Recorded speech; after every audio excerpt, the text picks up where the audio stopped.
Kami dari SMK Sri Pekan akan menerangkan satu inovasi berkaitan SDG 6, air bersih dan SDG 14, hidupan dalam laut.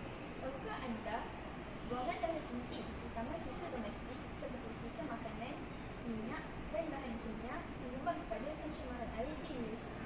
Ini menyebabkan sungai menjadi keruh, mencemarkan sumber air minum dan memusnahkan kehidupan akuatik serta ekosistem air.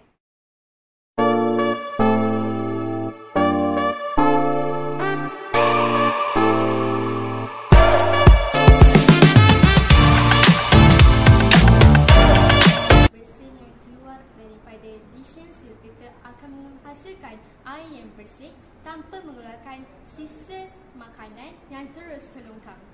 Bersihnya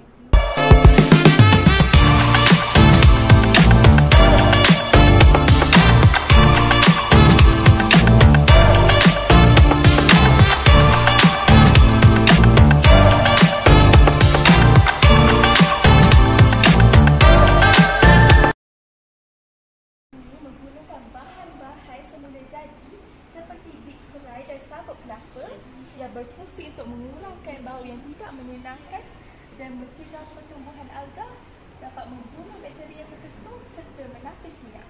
Yang kedua, bit arang untuk menapis mikroorganisma dan menapis bahan kimia yang berbahaya seperti klor.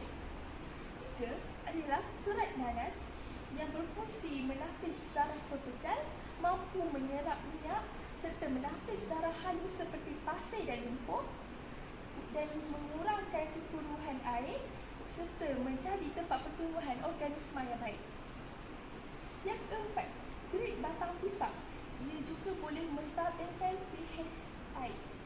Yang terakhir, batu kerikil dapat menapis sampah besar ataupun zarah yang sangat besar dan menyokong lapisan atas.